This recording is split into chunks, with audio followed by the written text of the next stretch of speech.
good morning. അപ്പോൾ നമ്മുടെ ഇന്നത്തെ റെസിപ്പി എന്ന് പറയുന്നത് കാണുമ്പോൾ തന്നെ അറിയാലോ, വറുത്തിട്ടിരിക്കുന്നത് കാണുമ്പോൾ അറിയാൻ പറ്റും. കുറേ പേർക്കൊക്കെ കുക്കിംഗ് അറിയാവുന്ന കുറേ പേർക്കൊക്കെ അറിയാം നമ്മുടെ എരിശ്ശേരിയാണ് റെസിപ്പി എന്നുള്ളത്. അപ്പോൾ നല്ല ടേസ്റ്റി ആയിട്ടുള്ള മത്തങ്ങയും പയറും കായും ചേർത്തിട്ടുള്ള എരിശ്ശേരിയാണ് നമ്മൾ ഉണ്ടാക്കുന്നത്. വീട്ടിൽ കുറച്ച് കഷ്ണങ്ങൾ ഉണ്ടെന്നുണ്ടെങ്കിൽ എളുപ്പത്തിൽ ഉണ്ടാക്കാൻ പറ്റുന്ന ഒരു എരിശ്ശേരിയാണ്. പിന്നെ തേങ്ങ ചേർക്കണം, തേങ്ങ ചേർക്കാതെ യാതൊരു നിർത്തില്ല. തേങ്ങ ചേർക്കണം എന്ന് പറഞ്ഞിട്ട് എന്നെ വഴക്കുറയരുത്. തേങ്ങയില്ലാത്ത റെസിപ്പികൾ കാണിക്കാൻ കമൻറ്റ്സ് വരാറുണ്ട്, ഞാൻ അതും ചെയ്ത് കാണിക്കാറുണ്ട്. അപ്പോൾ എന്തായാലും നിങ്ങൾ ഈ ഒരു എരിശ്ശേരി ഉണ്ടാക്കി നോക്കിയിട്ടില്ലെങ്കിൽ ഉറപ്പായിട്ടും ഒന്ന് ട്രൈ ചെയ്ത് നോക്കിക്കോളൂ, നന്നായിട്ട് ഇഷ്ടപ്പെടും. അപ്പോൾ നമുക്ക് എങ്ങനെയാണ് നമ്മുടെ പയറും മത്തങ്ങയും കായും ചേർത്തിട്ടുള്ള എരിശ്ശേരി തയ്യാറാക്കുന്നത് നോക്കാം. നമുക്ക് നമ്മുടെ ഇൻഗ്രീഡിയൻസ് നോക്കാം. നമ്മളിപ്പോൾ 1/4 കിലോ മത്തങ്ങ എടുത്തിട്ടുണ്ട്. വൃത്തിയാക്കുന്നതിന് മുന്നേയുള്ള അളവാണ് 1/4 കിലോ മത്തങ്ങ. അതിലേക്ക് 1 കപ്പ് വൻപയർ 1 മണിക്കൂർ വെള്ളത്തിൽ സോക്ക് ചെയ്തെടുത്തിട്ടുണ്ട്. അല്ലെങ്കിൽ ഓവർനൈറ്റ് സോക്ക് ചെയ്യാം. ഓവർനൈറ്റ് സോക്ക് ചെയ്യുകയാണെങ്കിൽ നമുക്ക് ചട്ടിയിൽ തന്നെ വേവിച്ചെടുക്കാം. ഇതിപ്പോൾ കുക്കറിൽ വേവിക്കേണ്ടി വരും. 1 മണിക്കൂറേ സോക്ക് ചെയ്തിട്ടുള്ളൂ. പിന്നെ ഒരു പച്ചയ്ക്ക് എടുത്തിട്ടുണ്ട്. പിന്നെ നമ്മൾ എടുത്തിരിക്കുന്നത് 2 കപ്പ് തേങ്ങ ചിരവിയതാണ്. നിങ്ങൾക്ക് 1.5 കപ്പ് തേങ്ങ ചിരവിയത് എടുത്തിട്ടും ഈ ഒരു റെസിപ്പി ഉണ്ടാക്കാം. അപ്പോൾ ആദ്യം നമുക്ക് ഈ പയറൊന്ന് കുക്കറിലേക്ക് മാറ്റാം. പയർ കുക്കറിലും അതുപോലെ തന്നെ പച്ചയ്ക്കയും മത്തങ്ങയും ഞാൻ ചട്ടിയിലാണ് വേവിക്കാൻ പോകുന്നത്. പയറിലേക്ക് ഉപ്പ് മാത്രം ചേർത്തിട്ടാണ് വേവിച്ചെടുക്കുന്നത്, വേറെ ഇൻഗ്രീഡിയൻസ് ഒന്നും ചേർക്കുന്നില്ല. അപ്പോൾ കുക്കറിൽ വെള്ളം എടുത്തിട്ടുണ്ട്. കുക്കറിലേക്ക് നമുക്ക് ഈ സോക്ക് ചെയ്ത് വെച്ചിരിക്കുന്ന പയറിട്ട് കൊടുക്കാം. ആവശ്യത്തിന് വെള്ളം ചേർത്ത് വേവിക്കുക. കുറച്ച് വെള്ളം കൂടിപ്പോയി എന്ന് വെച്ചിട്ട് കുഴപ്പമൊന്നുമില്ല. പയറിൽ ഒരു 3-4 വിസിൽ വരുന്നത് വരെ. പയർ കുറച്ച് കുഴഞ്ഞാലും നമുക്ക് പ്രശ്നമില്ല, അതുകൊണ്ട് ഒന്ന് ഉടഞ്ഞു വരുന്ന രീതിയിൽ വേവിച്ചെടുക്കാം. ഇനി പയറിലേക്ക് ആവശ്യമായിട്ടുള്ള ഉപ്പ്. ഇനി നമുക്ക് കുക്കർ അടച്ചിട്ട് മീഡിയം ഫ്ലെയിമിൽ വെച്ചിട്ട് 3-4 വിസിൽ വരുന്ന വരെ നിങ്ങളുടെ കയ്യിലുള്ള പയറിൻ്റെ വേവ് അനുസരിച്ച് വേവിച്ചെടുക്കുക. അപ്പോൾ നമ്മൾ നമ്മുടെ പച്ചയ്ക്കൊക്കെ കട്ട് ചെയ്തെടുത്തിട്ടുണ്ട്. അപ്പോൾ നമ്മുടെ കുക്കറിൽ പയർ വേവുന്നുണ്ട്. ഇനി ഞാൻ ഈ ഒരു മത്തങ്ങയും അതുപോലെ തന്നെ പച്ചയ്ക്കും ഒരു ചട്ടിയിലേക്ക് മാറ്റിയിട്ട് അതിലാണ് വേവിക്കുന്നത്. എന്താണെന്ന് വെച്ചാൽ 2 കാര്യങ്ങളും അപ്പോൾ ഒരുമിച്ച് കുക്കായി കിട്ടും. നിങ്ങൾക്ക് കുക്കറിൽ തന്നെ വേണമെന്നുണ്ടെങ്കിൽ പയറൊന്ന് കുക്കായി വരുമ്പോൾ അതിൻ്റെ കംപ്ലീറ്റ് പ്രഷർ പോയി കഴിഞ്ഞിട്ട് മത്തങ്ങയും കായും ചേർത്തിട്ട് കുക്കറിൽ തന്നെ വേവിച്ചെടുക്കാം.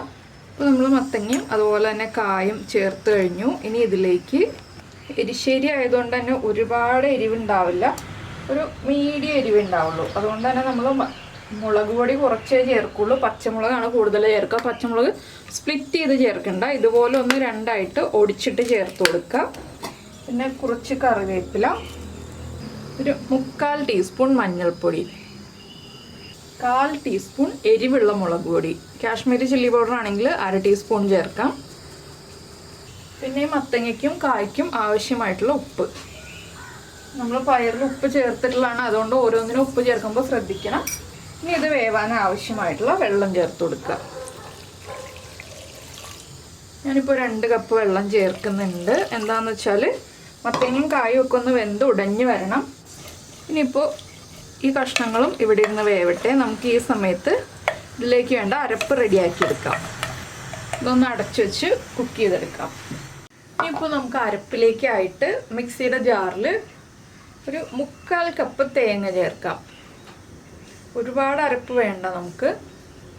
ഇതിലേക്കും ഒരു 2-3 ഇതിൽ കറിവേപ്പില, പിന്നെ 2 ഉള്ളി. ചെറിയ ഉള്ളി ആയതുകൊണ്ട് 2 എണ്ണം, വലിയ ഉള്ളിയാണെങ്കിൽ 1 എണ്ണം മതി. പിന്നെ നമ്മുടെ ജീരകം, ചെറിയ ജീരകം, നമ്മൾ തോരനൊക്കെ അരയ്ക്കുന്ന ജീരകമില്ലേ, ക്യൂമിൻ സീഡ്സ്, അതൊരു 1/2 ടീസ്പൂൺ ചേർത്ത് കൊടുക്കുക.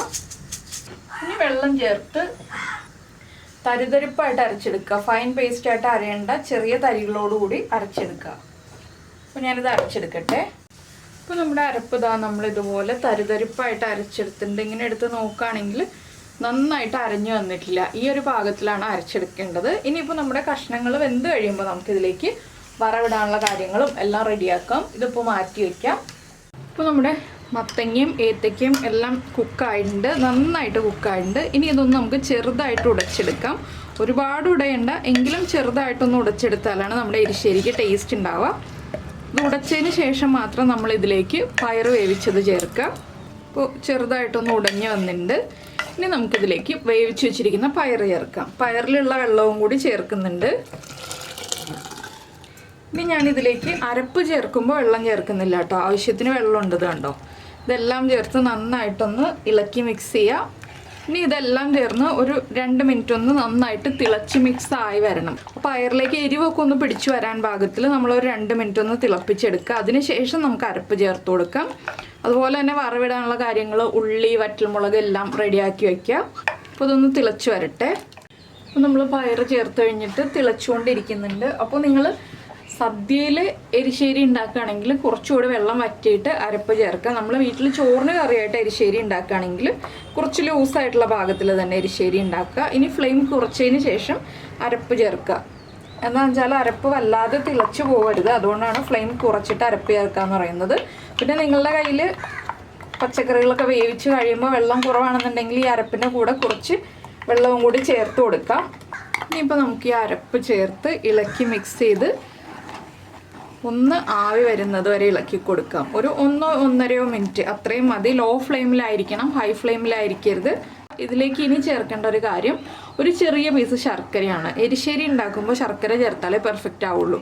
പഞ്ചസാര ചേർത്തിട്ടുണ്ടെങ്കിൽ പെർഫെക്റ്റ് ആവില്ല. അപ്പോൾ നമുക്കിനി ഇതിലേക്ക് ഒരു ചെറിയ പീസ് ശർക്കരയും കൂടി ചേർത്ത് ഇളക്കി മിക്സ് ചെയ്തെടുക്കാം. അതിനുശേഷം നമുക്ക് ഉപ്പും എരിവും എല്ലാം ചെക്ക് ചെയ്യാം. എന്താണെന്ന് വെച്ചാൽ ശർക്കര ചേർത്ത് കറക്റ്റ് ചെയ്തിട്ട് നമുക്ക് ഉപ്പൊക്കെ കറക്റ്റ് ആക്കുകയാണെങ്കിൽ എളുപ്പമായിരിക്കും. അല്ലെങ്കിൽ നമ്മളിപ്പോൾ ഒരു പ്രാവശ്യം കറക്റ്റ് ചെയ്ത് വീണ്ടും കറക്റ്റ് ചെയ്തൊക്കെ വരുമ്പോൾ കുറേ സമയം എടുക്കും. അപ്പോൾ ഞാൻ ഇത്രയുള്ള ഒരു പീസ് ശർക്കര ചേർക്കുന്നുണ്ട്.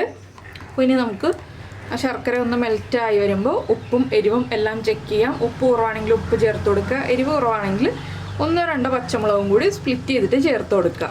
അപ്പോൾ ഞാനൊന്ന് ഉപ്പും എരിവും എല്ലാം ചെക്ക് ചെയ്ത് നോക്കട്ടെ. ഞാൻ ഫ്ലെയിം ഓഫ് ചെയ്യാണ്. നന്നായിട്ട് ആവി വരുന്നുണ്ട്. എന്താണെന്ന് വെച്ചാൽ ചട്ടിയാണ്, ചട്ടിയുടെ ചൂടിലിരുന്നിട്ട് ഇനിയും കറി ഒന്ന് കുറുകി വന്നോളും. ആവശ്യത്തിന് ഉപ്പും എരിവും എല്ലാം ഉണ്ട്. മധുരം അത്രയ്ക്ക് അങ്ങോട്ട് അറിയണമില്ല. ഇനിയിപ്പോൾ നമുക്കിതിലേക്ക് വറവിൻ്റെ കാര്യങ്ങൾ നോക്കാം. വറവിൻ്റെ കാര്യങ്ങൾ നോക്കാനായിട്ട് നമുക്ക് വേറൊരു പാൻ വയ്ക്കാം. അപ്പോൾ നമ്മൾ വറവിടാനായിട്ട് ഒരു പാൻ വെച്ചിട്ട് പാനിലേക്ക് വെളിച്ചെണ്ണ ഒഴിച്ചിട്ടുണ്ട്. വെളിച്ചെണ്ണയിൽ തന്നെ വറവിട്ടെടുക്കുക. ഇതിലേക്ക് നമുക്കിനി കടുക് ചേർത്ത് കൊടുക്കാം. 1 ടീസ്പൂൺ കടുക്. കടുക് പൊട്ടി കഴിയുമ്പോൾ നമുക്കിതിലേക്ക് ഒരു 4-5 ഉള്ളി റൗണ്ടിൽ കട്ട് ചെയ്തിട്ട് അത് ചേർത്ത് കൊടുക്കാം. അതുപോലെ തന്നെ 2-3 വറ്റൽമുളക് അതും ചേർത്ത് കൊടുക്കാം. പിന്നെ കുറച്ച് കറിവേപ്പില ഇത്രയും ചേർത്ത് നന്നായിട്ടൊന്ന് ഇളക്കി ഈ ഉള്ളിയൊക്കെ ഒന്ന് കുക്കായി തുടങ്ങുമ്പോൾ നമുക്ക് ബാക്കിയുള്ള കാര്യങ്ങൾ ചേർക്കാം. ഉള്ളി ഒന്ന് ലൈറ്റായിട്ട് ബ്രൗൺ ഷെയ്ഡായി തുടങ്ങണം. അതിനുശേഷം വേണം നമ്മൾ തേങ്ങ ചേർത്ത് കൊടുക്കാനായിട്ട്. ഉള്ളി ഒന്ന് ബ്രൗൺ ആയി തുടങ്ങുന്നുണ്ട്. നമുക്കിനി ഇതിലേക്ക് തേങ്ങ എടുത്ത് വെച്ചിരിക്കുന്നതുണ്ടല്ലോ, നമ്മൾ ബാക്കി എടുത്ത് വെച്ചിരുന്ന അരയ്ക്കാൻ എടുത്തതിൻ്റെ ബാക്കി തേങ്ങ ഇതിലേക്ക് ചേർത്ത് കൊടുക്കാം. ഇനി തേങ്ങയും ഒന്ന് ലൈറ്റായിട്ട് ബ്രൗൺ ആയി വരുന്നത് വരെ ഇളക്കി കൊടുക്കുക. ഇങ്ങനെ വറവിട്ടാലാണ് എരിശ്ശേരിക്ക് കറക്റ്റ് ടേസ്റ്റ് ആവുക. ഇല്ലെങ്കിൽ എരിശ്ശേരി പെർഫെക്റ്റ് ആവില്ല. അപ്പോൾ എപ്പോഴും നമ്മൾ തേങ്ങ ചേർത്ത് വറവിട്ടെടുക്കാൻ ശ്രദ്ധിക്കുക. ഇനിയിപ്പോൾ ഞാൻ ഈ തേങ്ങയൊന്ന് ഇളക്കിക്കൊണ്ടിരിക്കട്ടെ. തേങ്ങയുടെ കളർ മാറി കഴിഞ്ഞിട്ട് നമുക്ക് എരിശ്ശേരിയിലേക്ക് ചേർത്ത് കൊടുക്കാം. ഇപ്പോൾ ഇതാ നമ്മുടെ തേങ്ങയുടെ കളറൊക്കെ നോക്കിയേ നന്നായിട്ട് മാറി വരുന്നുണ്ട്. ഈ ഒരു ടൈം ആകുമ്പോൾ നമുക്ക് നമ്മുടെ തേങ്ങ ഇനി നമ്മുടെ എരിശ്ശേരിയിലേക്ക് ചേർത്ത് കൊടുക്കാം. എന്താണെന്ന് വെച്ചിട്ടുണ്ടെങ്കിൽ ഇനി നമ്മൾ കൂടുതൽ സമയം ഇളക്കിയിട്ടുണ്ടെങ്കിൽ തേങ്ങ ബ്രൗൺ ആയി പോകും. വല്ലാതെ ബ്രൗൺ ആയിട്ടുണ്ടെങ്കിൽ നമ്മൾ തീയലിന് വറുത്ത പോലെ ആവില്ല. അതുകൊണ്ട് ഞാൻ ഫ്ലെയിം ഓഫ് ചെയ്യാണ്. ഇനിയിപ്പോൾ നമുക്ക് എരിശ്ശേരിയിലേക്ക് ചേർത്ത് കൊടുക്കാം. ലാസ്റ്റ് ഗാർണിഷ് ചെയ്യാനായിട്ട് കുറച്ച് മാറ്റി വയ്ക്കാം. അതൊക്കെ നിങ്ങളുടെ ചോയ്സ് അനുസരിച്ച് നിങ്ങൾക്ക് മാറ്റി വയ്ക്കണം എന്നുണ്ടെങ്കിൽ മാറ്റി വയ്ക്കാം കേട്ടോ. ഞാനിപ്പോൾ കറിയിലേക്ക് ചേർത്ത് കൊടുക്കുകയാണ്. അപ്പോൾ ഇതാ നമ്മുടെ എരിശ്ശേരി റെഡി ആയിരിക്കുന്നുണ്ട്. നമുക്കിനി ഇതിലേക്ക് വറവ് ചേർത്ത് കൊടുക്കാം. കുറച്ചേ ഞാൻ മാറ്റി വയ്ക്കുന്നുള്ളൂ കേട്ടോ, ഒരുപാട് അങ്ങോട്ട് മാറ്റി വയ്ക്കുന്നില്ല. ഈ തേങ്ങ മുഴുവൻ ചേർത്ത് ഇളക്കി കഴിക്കുമ്പോഴാണ് നമ്മുടെ എരിശ്ശേരിക്ക് നല്ല അടിപൊളി ടേസ്റ്റ് ഉണ്ടാവുക. ഇനി ഒന്ന് ഇളക്കി മിക്സ് ചെയ്യുക. ഇപ്പോൾ തന്നെ എരിശ്ശേരി കുറുകി തുടങ്ങി. ഇനി നമ്മൾ എന്താ ചെയ്യാന്ന് വെച്ചിട്ടുണ്ടെങ്കിൽ ഒരു ഇത്തിരി ഭാഗം വിട്ടിട്ട് അടച്ചു വയ്ക്കുക. ആവി പുറത്തേക്ക് പോകാനുള്ള ഭാഗം വിട്ടിട്ട് അടച്ചു വയ്ക്കുക. ചൂട് കംപ്ലീറ്റ് മാറിക്കഴിയുമ്പോൾ ചോറിൻ്റെ കൂടെ ചേർത്ത് കഴിക്കുക. അത്രയുള്ള പരിപാടി. ചൂടോടുകൂടി ചേർത്ത് കഴിക്കുന്നതിനേക്കാൾ ടേസ്റ്റ് ചൂട് കംപ്ലീറ്റ് മാറി കഴിയുമ്പോൾ കഴിക്കുന്നതാണ്. അപ്പോൾ നിങ്ങൾ രാവിലെ തന്നെ എരിശ്ശേരി ഉണ്ടാക്കി വെച്ചിട്ട് ഉച്ചയ്ക്ക് ചോറിൻ്റെ കൂടെ ചേർത്ത് കഴിക്കൂ. നന്നായിട്ട് ഇഷ്ടപ്പെടും. പയറും മത്തങ്ങയൊക്കെ ഇഷ്ടപ്പെടുന്ന ആളുകൾക്ക് പിന്നെ പ്രത്യേകിച്ച് പറയേണ്ട ആവശ്യമൊന്നുമില്ല. അത് ഇഷ്ടമല്ലാത്ത ആളുകളാണെങ്കിലും ഒന്ന് ട്രൈ ചെയ്ത് നോക്കിക്കോളൂ, നന്നായിട്ട് ഇഷ്ടപ്പെടും നിങ്ങൾക്ക്. അതുപോലെ തന്നെ നമ്മുടെ ചാനൽ ആദ്യമായിട്ട് കാണുകയാണെങ്കിൽ നമ്മുടെ വീഡിയോ പ്രസൻറ്റ് ചെയ്യുന്ന രീതിയൊക്കെ ഇഷ്ടമായി എന്നുണ്ടെങ്കിൽ നമ്മുടെ ചാനൽ ഒന്ന് സബ്സ്ക്രൈബ് ചെയ്ത് സപ്പോർട്ട് ചെയ്യണേ. സബ്സ്ക്രൈബ് ചെയ്യുന്നതിന് ഈ വീഡിയോയുടെ താഴെയുള്ള റെഡ് സബ്സ്ക്രൈബ് ബട്ടൺ ഒന്ന് ക്ലിക്ക് ചെയ്യുക. അതിൻ്റെ റൈറ്റ് സൈഡിലുള്ള ബെല്ലൈക്കണും ക്ലിക്ക് ചെയ്യുക. അപ്പോൾ ഓൾ എന്ന് പറഞ്ഞിട്ടൊരു ഓപ്ഷൻ വരും. ആ ഓളും കൂടി പ്രസ് ചെയ്തിട്ടുണ്ടെങ്കിൽ ഞാൻ എപ്പോഴും വീഡിയോ അപ്ലോഡ് ചെയ്യുമ്പോൾ നിങ്ങൾക്ക് നോട്ടിഫിക്കേഷൻ വരും. ഈ മാറ്റി വെച്ചിരിക്കുന്ന തേങ്ങ ഉണ്ടല്ലോ വറുത്തത്, അത് ലാസ്റ്റ് നമ്മൾ സെർവ് ചെയ്യുമ്പോൾ ഈ എരിശ്ശേരിയുടെ മുകൾ ഭാഗത്ത് ഇട്ടിട്ട് സെർവ് ചെയ്യാം കേട്ടോ. അപ്പോൾ നമ്മൾ കറി എടുക്കുമ്പോൾ അതും കൂടി ചേർത്ത് എടുത്ത് കഴിയുമ്പോൾ ഫ്രഷ് ആയിട്ട് ആ തേങ്ങ കഴിക്കുമ്പോൾ അതിനൊരു പ്രത്യേക ടേസ്റ്റാണ്. അങ്ങനെ തേങ്ങ കഴിക്കാനൊക്കെ ഇഷ്ടമുള്ള ആളുകളാണെങ്കിൽ അപ്പോൾ നമ്മുടെ റെസിപ്പി ഇഷ്ടമായിട്ടുണ്ടെന്നുണ്ടെങ്കിൽ ഒന്ന് ലൈക്ക് ചെയ്യാനും അതുപോലെ തന്നെ നിങ്ങൾക്ക് ഇഷ്ടമായോ ഇല്ലയോ എന്നുള്ളതൊന്ന് കമൻറ്റ് ചെയ്യാനും മറന്നു പോകരുത് കേട്ടോ. അപ്പോൾ നമുക്ക് നമ്മുടെ അടുത്തൊരു റെസിപ്പിയുമായിട്ട് നാളെ കാണാം.